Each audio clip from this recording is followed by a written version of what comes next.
Hello, everyone, and welcome back. Today, I want to ask you a simple question. Who does the housework in your home?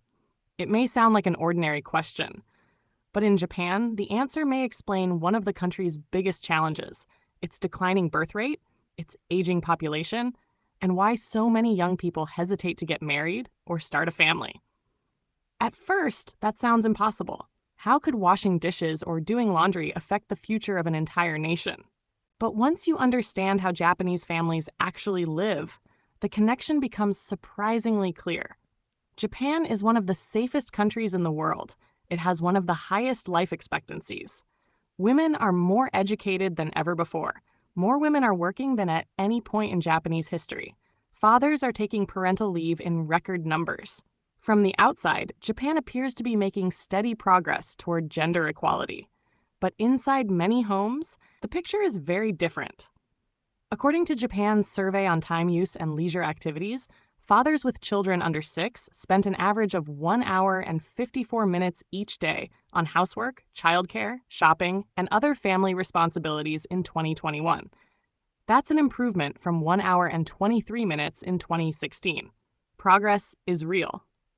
But mothers with young children still spend around 7.5 hours every day on those same responsibilities. Think about that for a moment. Less than 2 hours for fathers, nearly 7.5 hours for mothers. The gap has become smaller, but it's still enormous. So why? If women now work outside the home just as much as before, why hasn't the work inside the home become equal? The answer isn't that Japanese men don't care. And it isn't that Japanese women refuse to share. The answer lies in the way modern Japan was built. After World War II, Japan experienced one of the fastest periods of economic growth in history. Companies expected complete loyalty from employees. Long working hours became normal. Business trips were common. Overtime was expected. The ideal worker was someone who could dedicate everything to the company. For that system to work, someone had to take care of everything else. Cooking, cleaning, raising children, shopping, caring for elderly parents, managing the household.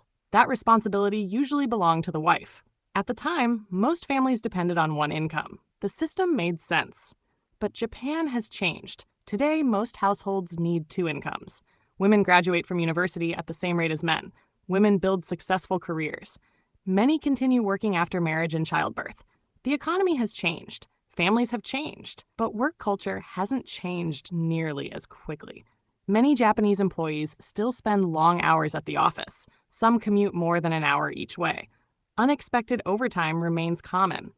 Promotion often depends on being available rather than being efficient.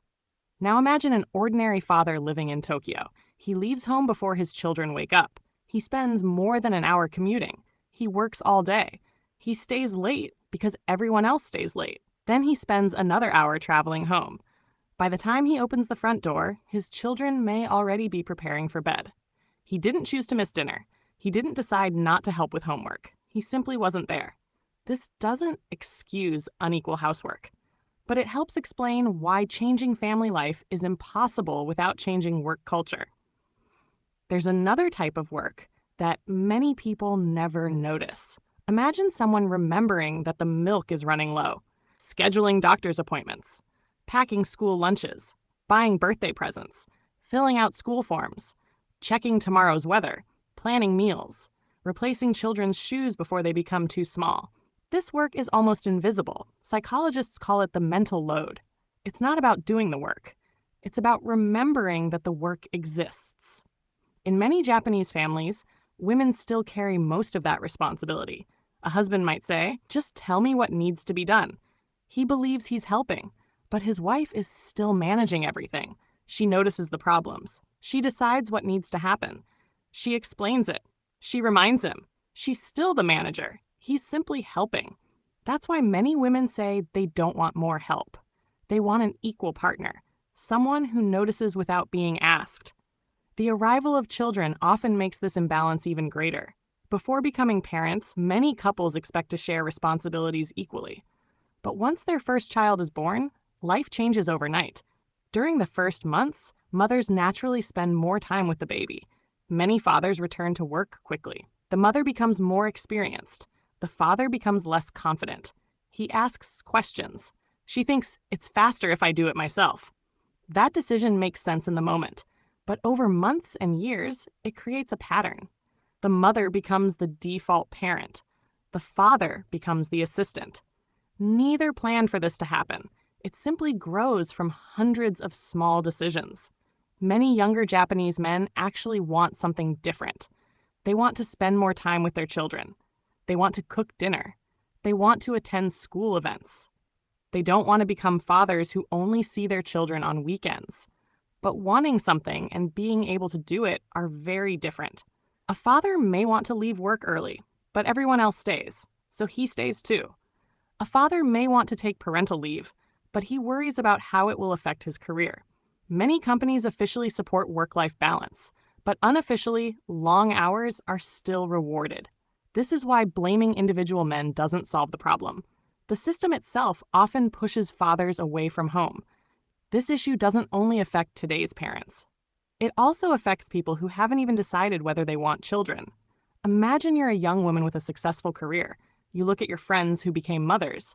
Many love their children, but they're constantly exhausted, working all day, picking up children, cooking dinner, cleaning, preparing for tomorrow. When young women see this, some begin asking themselves, can I really live like this? Young men ask similar questions. They don't want to spend their lives working late every night while missing their children's childhood. This is one reason Japan's birth rate continues to fall. Money matters, but time matters too. People don't only worry about the cost of raising children. They worry about whether they can actually enjoy family life. That's why this isn't really a story about housework. It's a story about time, about family, about work, and about what kind of future Japan wants to build. The good news is that change is already happening. More fathers are taking parental leave. More companies are introducing flexible work. Younger generations believe housework and childcare should be shared more equally. The pace may be slow, but attitudes are changing. Perhaps the future isn't about making men and women exactly the same. Perhaps it's about giving every family the freedom to choose what works best for them. Because at the end of the day, children won't remember who earned the bigger salary. They won't remember who washed the dishes. They'll remember who spent time with them, who listened, who laughed, who was there. Maybe that's the most important lesson Japan is teaching the world. A successful society isn't measured only by its economy. It's also measured by the strength of its families. Thank you so much for watching. I'd love to hear your thoughts. How are housework and childcare shared in your country? Do you think Japan's challenges are unique, or are other countries beginning to face the same issues? Let me know in the comments below. If you enjoyed this discussion, please subscribe for more videos exploring Japanese society, culture, and the changes shaping its future. Thank you again for watching. Take care, and I'll see you in the next video.